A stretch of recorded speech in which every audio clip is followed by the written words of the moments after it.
नमस्कार। मीमांसा दर्शन के इतिहास में सर्वप्रथम आचार्य जैमिनी का नाम आता है। इनके ग्रंथ का नाम मीमांसा सूत्र या जैमिनी सूत्र है। मीमांसा सूत्र में 12 अध्याय हैं, अतः इसे द्वादश लक्षणी भी कहा जाता है। मीमांसा सूत्र ग्रंथों में पहला ग्रंथ है। इसकी सूत्र संख्या 2642 है, जो 60 दर्शनों में 5 दर्शनों के बराबर है। जैमिनी सूत्रों पर सबर स्वामी का विशद भाष्य के समान है।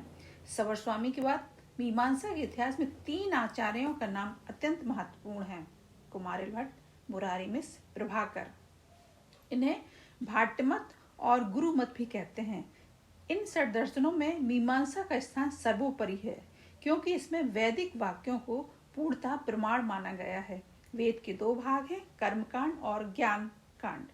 मीमांसा वेद को अपौरुषेय मानते हैं। मीमांसा का मुख्य विषय कर्म सिद्धांत है। मीमांसा दर्शन में कर्म का तात्पर्य वैदिक यज्ञ संबंधी कर्मकांड का अनुष्ठान है। कर्मकांड ही मीमांसा का सार है। अन्य दर्शनों में जो ईश्वर का स्थान है, वही मीमांसा में कर्म का है। मीमांसा के अनुसार वेद प्रतिपादित हैं। कर्म 3 प्रकार के हैं: नित्य, नैमित्तिक, प्रतिषिद्ध और काम। मीमांसा के एक दूसरे वर्ग के अनुसार कर्म 3 प्रकार का होता है: सहज कर्म, जैव कर्म, ऐश कर्म। प्रकृति की प्रारंभिक अवस्था में ये कर्म प्रकट होते हैं। ब्राह्मण और पंचभूतों की उत्पत्ति, उद्भिज के रूप में जीव सृष्टि का आरंभ होना इत्यादि सहज कर्म है। जब उद्भिज से चलने फिरने वाले प्राणी बनकर अंत में मनुष्य का आविर्भाव हो जाता है, तब जीव कर्म का आरंभ होता है। इसी अवस्था में मनुष्य पाप पुण्य का निर्णय करता है। ऐश कर्म का संबंध देवलोक से है। इसी कर्म के प्रभाव से देवलोक की प्राप्ति होती है। सभी मीमांसक कर्मकांड में आस्था रखते हैं तथा वेद प्रतिपादित कर्म में विश्वास करते हैं, परंतु कर्म के प्रेरक कारण के संबंध में कुमारिल और प्रभाकर में कुछ मतभेद हैं। कुमारिल के अनुसार काम कर्म किसी इच्छा विशेष की सिद्धि के लिए किए जाते हैं, पर प्रभाकर के अनुसार काम में कर्म में कामना का निर्देश सच्चे अधिकारी की परीक्षा के लिए वैसी कामना करने वाला पुरुष उस कर्म का सच्चा अधिकारी सिद्ध होता है। कुमारिल के अनुसार संध्या वंदनादि ना करने से पाप होता है तथा पूजा करने से पाप का नाश होता है। प्रभाकर के अनुसार नित्य कर्म हमें करना चाहिए, यह वेद की आज्ञा है। अतः स्पष्ट है प्रभाकर कर्म के लिए सिद्धांत मानते हैं। उनके अनुसार निष्काम कर्म ही कर्तव्य है। तात्पर्य यह है कि वैदिक कृत्यों का संपादन हमें निष्काम भाव से अपना कर्तव्य मानकर करना चाहिए तथा इसमें फलाशक्ति का त्याग करना चाहिए। यह गीता के निष्काम कर्मयोग के समान है। भारत में दर्शन और धर्म का उद्भव प्रायः यज्ञ से ही माना जाता है। यज्ञ भारतीय संस्कृति का अविच्छेद अंग है। वैदिक काल में जन्म से लेकर मरण तक सभी संस्कारों का संबंध यज्ञ से बतलाया जाता है। ऋग्वेद ही भारत का सर्वप्रथम ग्रंथ है। इस धर्म ग्रंथ की पहली पंक्ति में ही यज्ञ का उल्लेख किया जाता है तथा यज्ञ को ही सारी लौकिक पारलौकिक सफलताओं का सोपान बतलाया गया है। ऋग्वेद का प्रथम मंत्र है: अग्निमीले पुरोहित यज्ञस्य द्यो ऋतुज होतार रत्न धात मम। अर्थात हम उन अग्निदेव की स्तुति करते हैं जो पुरोहित यज्ञ के देवता तथा देवताओं के अहाता हैं। वे रत्नों की खान हैं और हमें भी श्रेष्ठ रत्न प्रदान करें। अतः मनुष्य और देवताओं में संबंध का माध्यम यज्ञ ही है। यज्ञ में देवताओं को आहुति दी जाती है। इस आहुति से देवता प्रसन्न होकर मनुष्य को मनवांछित फल प्रदान करते हैं।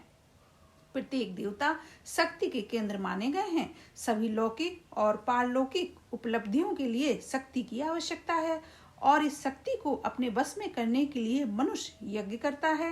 यज्ञ के माध्यम से मनुष्य देवबल के सहज ही प्राप्त कर लेता है।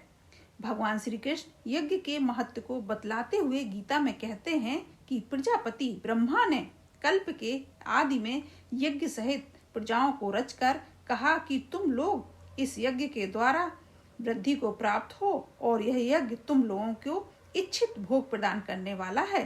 तुम लोग इस यज्ञ के द्वारा देवताओं को उन्नत करो, देवता तुम लोगों को उन्नत करेंगे। इस प्रकार निःस्वार्थ भाव से एक दूसरे को उन्नत करते हुए तुम लोग परम कल्याण को प्राप्त हो जाओगे। भगवान के इस वचन से स्पष्ट है, यज्ञ के द्वारा ही मनुष्य की उन्नति संभव है। यज्ञ ही स्वधर्म है, इसे ना करना ही पाप है। यज्ञ के द्वारा ही पारलौकिक सुख की प्राप्ति होती है।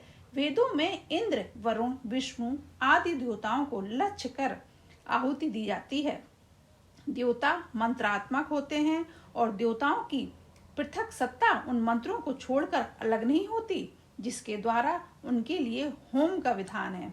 अतः यज्ञ के द्वारा देवताओं को संतुष्ट करना नहीं, वरन अपनी आत्मा को शुद्ध करना ही परम लक्ष्य है। वैदिक कर्म हमें स्वकर्म या स्वधर्म समझकर करना चाहिए।